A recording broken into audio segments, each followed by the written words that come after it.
আরে ডাকো, তোমার থানার বড়বাবুকে ডাকো, ডাকো না। কি হয়েছে? কেন চেঁচামেচি হচ্ছে? ও, এই তোমার বড়বাবু। নমস্কার বড়বাবু। কি হয়েছে?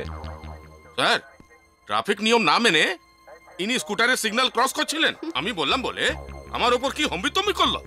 আমাকে বললো কিনা চলো থানায় চলো, বললাম চলো। আমি তোমার থানাকে ভয় করি না, তোমার বড়বাবুকেও। কিন্তু তুমি ট্রাফিক রুল ভাঙলে কেন? Sir, rules are made to be broken. আইন হয়েছে ভাঙবার জন্য। আমরা যদি আইন না ভাঙি তো কে ভাঙবে? Smart girl. তোমার নাম কি?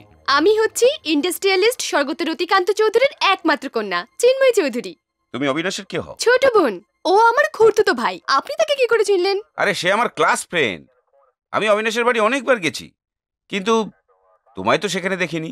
কাকা আর অবিনাশ দা আলাদা থাকে। দরকার পড়লে ওরা আমাদের বাড়ি আসে। আমি ওখানে খুব কম যাই। জানেন তো, কাকা না অবিনাশ দাকে তাড়িয়ে দিয়েছেন। তাড়িয়ে দিয়েছেন কেন? ছাড়ুন, ঘরের কথা বাইরে বলা উচিত হবে না। আমি যাব স্যার। হ্যাঁ, যাবে? হ্যাঁ স্যার। ইস, না না, আপনাকে আমি আর স্যার বলে ডাকবো না। তবে আপনি যখন অবিনাশদের বন্ধু হন, তাহলে আপনাকেও দাদা বলে ডাকবো। কিন্তু কি দাদা বলে ডাকবো বলুন তো? সবাই আমাকে বিক্রম বলে ডাকে। বিক্রম মানে বিক্রম দা। ঠিক আছে, আচ্ছা বিক্রম দা, তাহলে আমি আসছি। নমস্কার। এরপরে আমাকে আর ট্রাফিক রুল শেখাবে না। তোমার বড়বাবু আমার বিক্রম দা হয়ে গেছেন। বিক্রমের আরেকটা পরিচয় আছে চিন্ময়ী, সময় আর সুযোগ এলে সেটাও জেনে যাবে। বৌদি, মনোহরপুরের মদন চিঠি দিয়েছে। কি লিখেছে? লিখেছে সেখানকার লোকেরা আর মোটেই ধৈর্য রাখতে পারছে না। দাদা যাবার পর ফ্যাক্টরির কাজ যেখানে ছিল সেখানেই আটকে আছে। ওই ফ্যাক্টরিটা করার জন্য তোমার দাদার ভীষণ ইচ্ছা ছিল। সবই ঠিকই হয়ে আছে, খালি সেখানে কিছুদিন থেকে ফ্যাক্টরিটা চালু করতে হবে। কিন্তু সেখানে যাবে কে, গিয়ে থাকবে কে? ভেবেছিলাম অবিনাশকে সেখানে কিছুদিনের জন্য পাঠাবো। না বৌদি, ওর নাম তুমি মুখে এনো না। ওর নাম শুনলে আমার সর্বাঙ্গ জ্বলছে। ইনিমো খারাম। তাহলে তুমিই বলো সেখানে কাকে পাঠাবো। মামা, আমি একটু আসছি। আরে চিন্টু, কোথাও বেরোচ্ছিস? ক্লাবে যাব। আচ্ছা বৌদি, চিন্টুকে মনোহরপুরে পাঠালে কেমন হয়? কোনপুর? মনোহরপুর এখান থেকে প্রায় 200 কিলোমিটার। ভারী সুন্দর জায়গা। আমি সেখানে কেন যাব? তোর বাবা সেখানে একটা ফ্যাক্টরি আরম্ভ করেছিলেন, কিন্তু শেষ করতে পারেননি। তুই সেখানে কিছুদিন থেকে ফ্যাক্টরিটা চালু করে দিলে গায়ের লোকের ভীষণ উপকার হবে। না রে বাবা, ওই গায়ে ফায়ে আমি যেতে পারবো না। তার মানে তোর বাবার ইচ্ছে পূরণ হবে না রে চিন্টু? বুঝলি চিন্টু, সেই হচ্ছে উপযুক্ত পুত্র যে বাবার শেষ ইচ্ছাকে পূর্ণ করে। তুই শহরে বড় হয়েছিস বলে গায়ের নাম শুনে নাকশিট করছিস, আর একবার মনোহরপুর গাঁ দেখার পরে তুই নিশ্চয়ই বলবি সেখানে না গেলে তুই বিরাট বড় ভুল করতিস। কি রে, যাবি? কিরে নন্দু, যাবি? ওকে, হ্যাঁ মামা, আমি যাব। পরীক্ষিত, আমাদের গেস্ট হাউসের কেয়ারটেকার মদনকে চিঠি দিয়ে দাও, চিন্টু যাবে। ঠিক আছে বৌদি, আমি মদনকে খবর পাঠিয়ে দিচ্ছি। তুই যেমন ছেলে, গায়ে থাকতে পারবি তো? সেখানে ক্লাব নেই, হোটেল নেই, সঙ্গী সাথী কেউ নেই। মামা কি বলে জানিস তো, কাঁধে যদি ঢোল চাপানো যায় যে কোনো লোক ঢোল বাজাতে শিখবে। তাছাড়া মনোহরপুরে আমি ফুর্তি করতে যাচ্ছি না, ডিউটিতে যাচ্ছি। দেখবি আমি ফ্যাক্টরি চালু করে তবে ফিরব। ওকে, দেখা যাবে। হ্যাঁ, তুই আর সিনিয়রদের মতো আমাকে উপদেশ দেওয়ার চেষ্টা করিস না। শোন, মাম্মার খেয়াল রাখবি তুই। আমি এখান থেকে চলে যাওয়ার পরে মাম্মাকে ভীষণ মিস করব। সব সময় মাম্মার কাছে কাছে থাকবি। আচ্ছা দাদা, তুই সব কথাই মাম্মার কথা চিন্তা করছিস কেন? আমি মাম্মাকে দেখবো না? ওকে নন্দু, আয় আয়।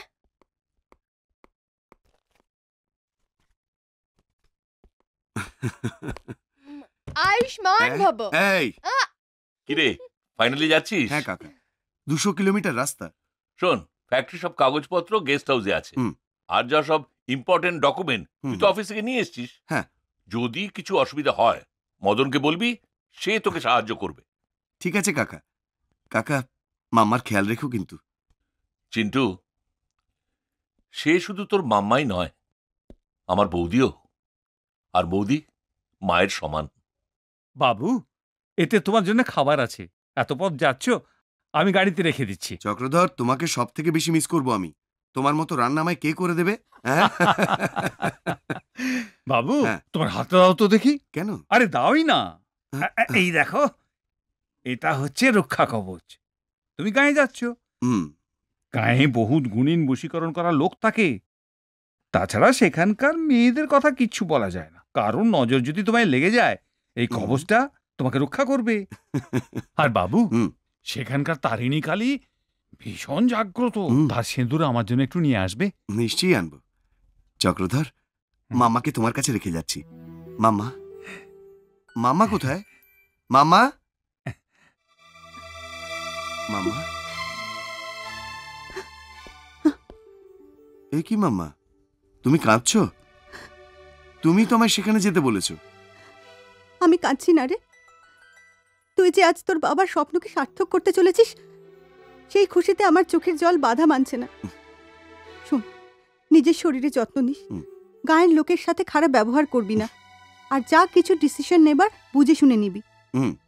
একটা কথা মনে রাখবি, এই বংশের মান সম্মান তোর ওপর নির্ভর করছে বাবা। তুমি চিন্তা করো না মামা, ফ্যাক্টরি নিশ্চিত ওপেন করে তবে আমি ফিরবো। আর শোন, প্রত্যেক সপ্তাহে তুই আমাকে চিঠি লিখবি। সেখানে তো টেলিফোনের ব্যবস্থা নেই, তোর চিঠির অপেক্ষায় থাকবো আমি। নিশ্চয়ই লিখবো মামা। থাক বাবা। আরে আরে, আমি ব্যাগের কথা ভুলেই গিয়েছিলাম। যাই হোক, তুই নিয়ে এসেছিস। Friend in need is a friend in deed. Good. দে।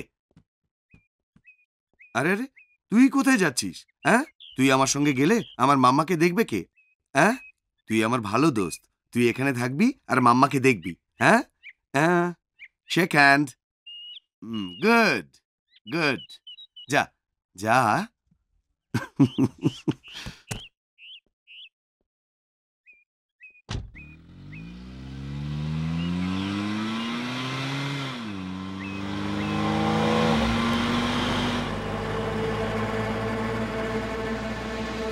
এখান থেকে মনোহরপুর গা 200 কিলোমিটার।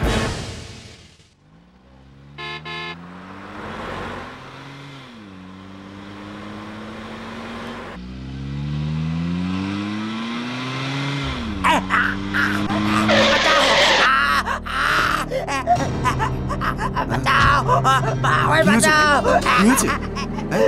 কি হয়েছে?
এরকম আরো অনেক সিনেমা দেখতে হলে ডাউনলোড করুন ক্লিক অ্যাপ।